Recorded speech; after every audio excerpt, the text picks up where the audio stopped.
കേരളത്തിലെ KPCC പ്രസിഡന്റിനെ നിശ്ചയിക്കുന്നതുമായി ബന്ധപ്പെട്ടുകൊണ്ട് കഴിഞ്ഞ ഒരു 1.5 വർഷത്തിനധികമായിട്ട് ചർച്ചകൾ നടന്നുകൊണ്ടിരിക്കും. യഥാർത്ഥത്തിൽ KPCC പ്രസിഡൻ്റായിട്ട് ശ്രീ കെ സുധാകരനെ തെരഞ്ഞെടുത്ത അന്നു മുതൽ പല ആളുകളും ഒരു അജണ്ടയായി KPCC പ്രസിഡന്റിനെ മാറ്റണമെന്ന ആവശ്യവുമായി നടക്കുന്നുണ്ട്.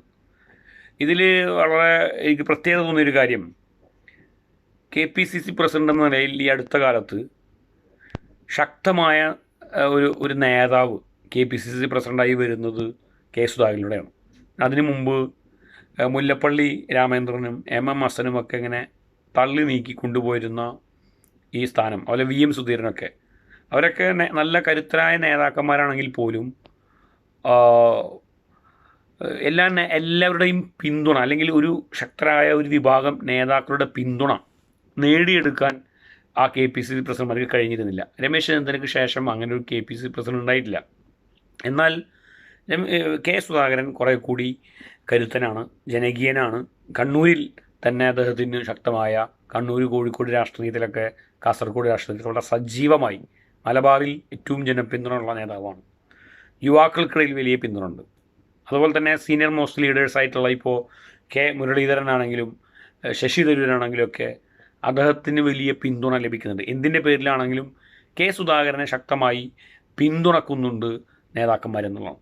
അപ്പോൾ ജനകീയതയുള്ള, നേതാക്കന്മാരുടെ പിന്തുണയുള്ള, യുവാക്കളുടെ പിന്തുണയുള്ള ഒരു KPCC പ്രസിഡന്റ് എന്ന നിലയിൽ കെ സുധാകരൻ കുറേ കൂടി ശക്തനാകുമ്പോൾ അദ്ദേഹത്തോട് എതിരഭിപ്രായം പറയാനും അദ്ദേഹത്തെ ഉപദേശിക്കാൻ, അല്ലെങ്കിൽ അദ്ദേഹത്തിന് നിലക്ക് നിർത്താനോ പല കോൺഗ്രസിലെ നേതാക്കന്മാർക്കും കഴിയുന്നില്ല എന്നുള്ളതാണ് നിരന്തരമായി അദ്ദേഹത്തിനെതിരെ വാർത്തകൾ ചമച്ചുകൊണ്ടിരിക്കുന്നത്. പിന്നീട് സ്വാഭാവികമായിട്ടും അദ്ദേഹത്തിന് ചില ആരോഗ്യ പ്രശ്നങ്ങളുണ്ടായിരുന്നു. പിന്നീട് കണ്ണൂരിൽ ചേർന്ന് നിന്നിട്ടുള്ള ഒരു രാഷ്ട്രീയ ശൈലി അദ്ദേഹത്തിനുണ്ട്. അപ്പോൾ കണ്ണൂരിൽ നിന്ന് എപ്പോഴും മാറി നിന്നുകൊണ്ടുള്ള ഒരു രാഷ്ട്രീയ പ്രവർത്തന ശൈലി അദ്ദേഹത്തിനില്ല. KPCC പ്രസിഡന്റ് ആകുമ്പോൾ തിരുവനന്തപുരത്ത് ഓഫീസിലുണ്ടാവണം. അതുപോലെ തന്നെ എല്ലാ ജില്ലകളിലൊക്കെ അദ്ദേഹം എത്തുന്നതായിട്ട് കാണാൻ കഴിയുന്നുണ്ട്. ഓഫീസ് കേന്ദ്രീകരിച്ചിട്ടുള്ള പ്രവർത്തനങ്ങളല്ല കെ സുധാകരൻ്റെ ഒരു ശൈലി എന്ന് പറയുന്നത്. ജനങ്ങൾക്കിടയിൽ നിന്ന് പ്രവർത്തിക്കുന്നൊരു ശൈലിയാണ്. അപ്പോൾ അതുകൊണ്ട് തന്നെ അദ്ദേഹം തിരുവനന്തപുരത്ത് അവൈലബിൾ അല്ല എന്നുള്ള പരാതികളുള്ള ഒരു വിഭാഗം ആളുകളുണ്ട്. പിന്നെ KPCCയുടെ ജനറൽ സെക്രട്ടറിമാരായിട്ട് M ലിജു ഉൾപ്പെടെയുള്ള ആളുകളെ സംഘടനാ കാര്യങ്ങൾ, അത് ഇപ്പോൾ M ലിജുവിനോടുള്ളതിനേക്കാൾ എതിർപ്പ് കെ സുധാകരനുള്ള എതിർപ്പാണ്. അതിന് മുമ്പുള്ള ജനറൽ സെക്രട്ടറി ആയിരുന്ന TU രാധാകൃഷ്ണൻ, മുൻ മാള MLA ആയിരുന്ന TU രാധാകൃഷ്ണനായിരുന്നു മുമ്പ് KPCCയുടെ രാഷ്ട്രീയകാര്യ ജനറൽ സെക്രട്ടറി. ഇപ്പോൾ അത് M ലിജുവാണ്. അപ്പോൾ അങ്ങനെയുള്ള ആളുകളെയും KPCC വൈസ് പ്രസിഡന്റുമാരെയൊക്കെ കാര്യങ്ങൾ ഏൽപ്പിച്ചുകൊണ്ട് മുന്നോട്ട് പോകുന്നു. അല്ലാതെ KPCC പ്രസിഡന്റ് നിരന്തരമായ ഇടപെടൽ നടത്തുന്നില്ല. ഇതാണ് ഒന്നാമത്തെ പരാതി. രണ്ടാമത്തെ പരാതി, കെ സുധാകരൻ മാധ്യമങ്ങളോട് സംസാരിക്കുമ്പോൾ വേണ്ട രീതിയിലുള്ള അവധാനതയോടുകൂടി പെരുമാറുന്നില്ല, കൃത്യമായി സംസാരിക്കുന്നില്ല. ഒരു പുതിയ കാലഘട്ടത്തിലെ KPCC പ്രസിഡന്റിന് എന്നല്ല, പുതിയ കാലത്തെ രാഷ്ട്രീയ നേതാക്കന്മാർക്ക് വേണ്ട ഒട്ടേറെ പഠനങ്ങൾ ഉണ്ടാവേണ്ടതുണ്ട്. പ്രത്യേകിച്ച് മാധ്യമങ്ങൾ പലതരത്തിലുള്ള അജണ്ടകളുമായി പ്രവർത്തിച്ചുകൊണ്ടിരിക്കുന്ന കാലഘട്ടത്തിൽ KPCC പ്രസിഡന്റിനെ പോലെയുള്ള ഉത്തരവാദിത്തപ്പെട്ട രാഷ്ട്രീയ നേതാക്കന്മാർ അവരോട് സംസാരിക്കുമ്പോൾ, അത് CPMൻ്റെ സെക്രട്ടറി ആണെങ്കിലൊക്കെ വളരെ ശ്രദ്ധിക്കണം. കാരണം നമ്മൾ പറയുന്നതൊന്ന്, അവർ തലക്കെട്ട് കൊടുക്കുന്നതൊന്ന്, തലക്കെട്ട് മറ്റൊന്നും. തലക്കെട്ട് മാത്രം വായിച്ച് അഭിപ്രായം പറയുന്ന മനുഷ്യർ അല്ലെങ്കിൽ വായനക്കാരുടെ നാട്ടിലാണ്. വായിക്കാനൊന്നും ആർക്കും താല്പര്യമില്ല, തലക്കെട്ട് കേൾക്കുക, അഭിപ്രായം പറയാം. അപ്പോൾ അതുകൊണ്ട് തന്നെ അത്തരത്തിലുള്ള നമ്മളെ അവഹേളിക്കാൻ, പരിഹസിക്കാൻ കഴിയുന്ന തലക്കെട്ടുകൾ ഇട്ട് കൊടുക്കുന്ന തരത്തിലുള്ള പ്രസ്താവനകളാവരുത് നേതാക്കന്മാർ നടത്തുന്നത്. അത് മാധ്യമ അജണ്ടയാണ്. അതൊക്കെ മനസ്സിലാക്കി പ്രതികരിക്കാൻ നേതാക്കന്മാർക്ക് കഴിയേണ്ടതുണ്ട്. അതിലൊക്കെ ചിലപ്പോഴൊക്കെ പലപ്പോഴുമൊക്കെ കെ സുധാകരൻ പരാജയപ്പെടുന്നതായിട്ട് നിഷ്പക്ഷമായി വിലയിരുത്തുമ്പോൾ നമുക്ക് തോന്നാറുണ്ട്. എന്തായാലും ഇതെല്ലാം കൂടി ചേർന്നുകൊണ്ട് ഇതുപോലെ ഒരു KPCC പ്രസിഡന്റ് എന്ന കീഴിൽ പഞ്ചായത്ത് ഇലക്ഷനും നിയമസഭാ ഇലക്ഷനൊക്കെ നേരിട്ടാൽ തോൽവി ഉണ്ടാകുമെന്നാണ് പറയുന്നത്. അങ്ങനെ തോൽവി ഉണ്ടാവുകയാണെന്നുണ്ടെങ്കിൽ പാർലമെൻറ്റ് തെരഞ്ഞെടുപ്പിൽ തോൽവി ഉണ്ടാകണമായിരുന്നു. അങ്ങനെ തോൽവി ഉണ്ടാകണമായിരുന്നെങ്കിൽ പല ഉപതെരഞ്ഞെടുപ്പുകളിലും പല നിലക്കുമുള്ള പ്രതിസന്ധികളിലേക്കും ആ സമയത്തൊക്കെ പോയല്ലോ. ഉപതെരഞ്ഞെടുപ്പുകളിലൊക്കെ മികച്ച പ്രകടനമാണ് കാഴ്ചവെക്കുക. ചേലക്കരയിൽ ഉൾപ്പെടെ 10,000-ലേക്ക് ഭൂരിപക്ഷം കുറച്ചുകൊണ്ടുവരാൻ കഴിഞ്ഞു, 30,000-ൽ നിന്ന്. അപ്പോൾ ആ നിലയിൽ അദ്ദേഹം ഒരു തെരഞ്ഞെടുപ്പ് മാനേജ്മെൻറ്റിൽ പരാജയപ്പെട്ടു എന്ന് പറയാൻ കഴിയില്ല.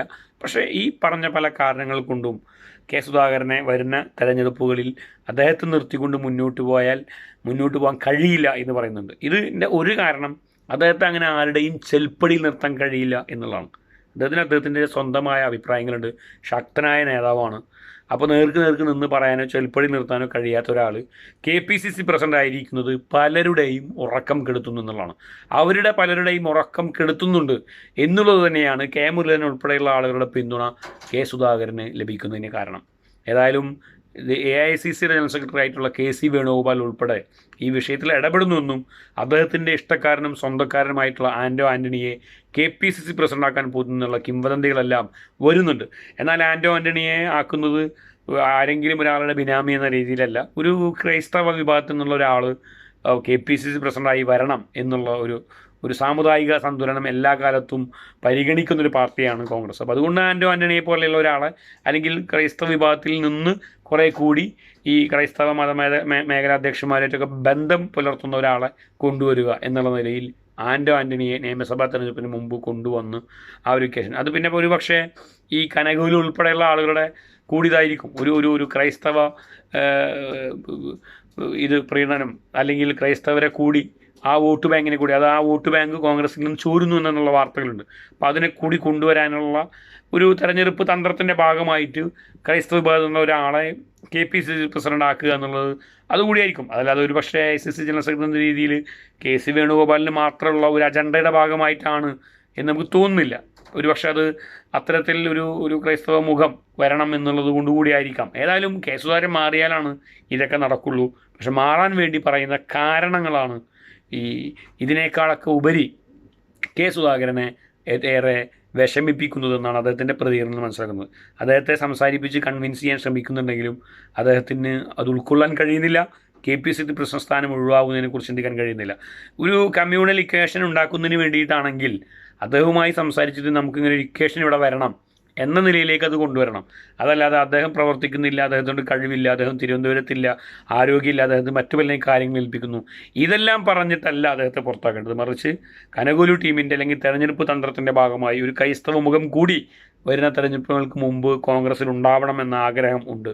അതുകൊണ്ട് താങ്കൾ മാറി നിൽക്കണം എന്ന് അദ്ദേഹത്തെ പറഞ്ഞ് കൺവിൻസ് ചെയ്യിപ്പിച്ചതുകൊണ്ട് മുന്നോട്ട് പോകാൻ ഈ കോൺഗ്രസ് പാർട്ടിക്ക് ഇനിയും കഴിയുന്നില്ലെങ്കിൽ രണ്ടാം ഭരണം തുടർന്ന പിണറായി വിജയന് മൂന്നാം ഭരണവും തുടരാനുള്ള അവസരമൊരുക്കരുത് പ്രിയപ്പെട്ട കോൺഗ്രസ്സുകാരെ എന്ന് മാത്രമാണ് പറയാനുള്ളത്.